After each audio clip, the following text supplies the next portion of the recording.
You're listening to the audio production of The Ministry of Ordinary Places, Waking Up to God's Goodness Around You, written by Shannan Martin, published by Thomas Nelson, and read by Ginny Welsh. The Call.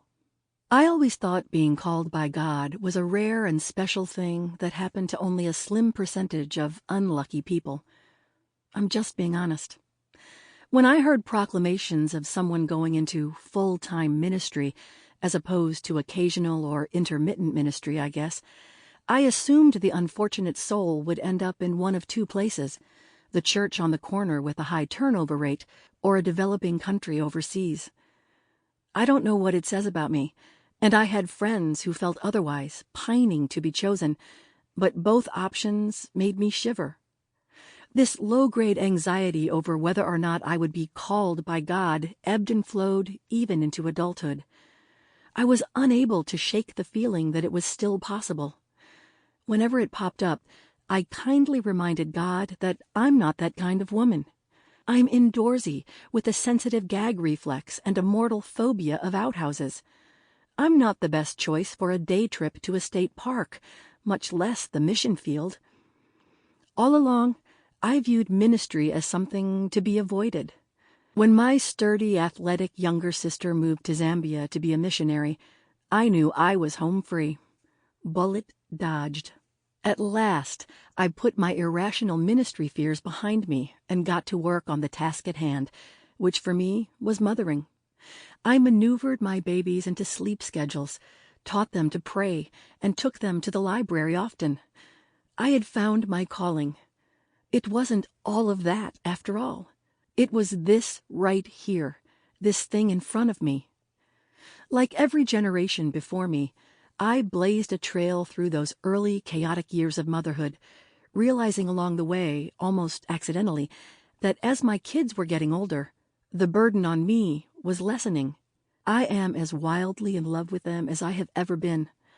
I still creep into their rooms most nights to watch them sleeping, as this remains the most reliable antidote to most crimes against motherhood, and is, in general, an excellent way to wrap up even the blue ribbon days.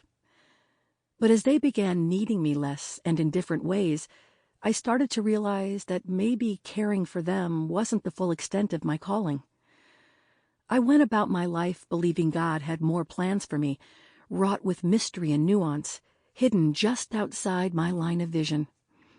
Quite honestly, it was easier to soldier forward in my pursuit of being a good Christian woman and just hope it would all shake out in the wash. I signed Calvin up for kindergarten, taught Ruby to tie her shoes, and potty-trained Silas for what seemed like 13 years. I learned to bake bread from scratch. I planted flowers, and on the best of days, I blow-dried my hair. I joined a Bible study at church, wrote out a budget, and tithed each month. I read books, stayed up on the news, and listened to Christian radio. It worked for a while, until it all fell apart. I lost much of what I'd fought to hold, like my American middle-class version of security, safety, and comfort. After imagining the foreseeable decades of our life pinned flat and even like the squares of a quilt, my husband, Corey, and I were stunned to realize that God was asking for more from us, and it was going to look like less. In short order, we unexpectedly lost our prestigious government jobs and a large chunk of the savings account we had coddled like our extra child. God asked us to surrender the farmhouse we loved and the small-town life where we fit right in, and instead move to a neighborhood on the wrong side of the tracks, a city away, where we knew no one. It seemed improbable. Us, an urban family. I was a blogger known as Flower Patch Farm Girl, my identity so attached to the white fence around our quaint home that I struggled to imagine myself apart from it. But with very little life experience to carry us into this unexpected detour, we grabbed hands and jumped. With a good bit of old-fashioned fear in our bellies, we flung ourselves into both the low-income public school and the dying church at the end of our street. We were sure that's what God was asking of us, though the why and how remained hazy. Somewhere on the path toward the weird way of Jesus, where conventional wisdom is replaced with foolish love and unpopular. Sample complete. Ready to continue?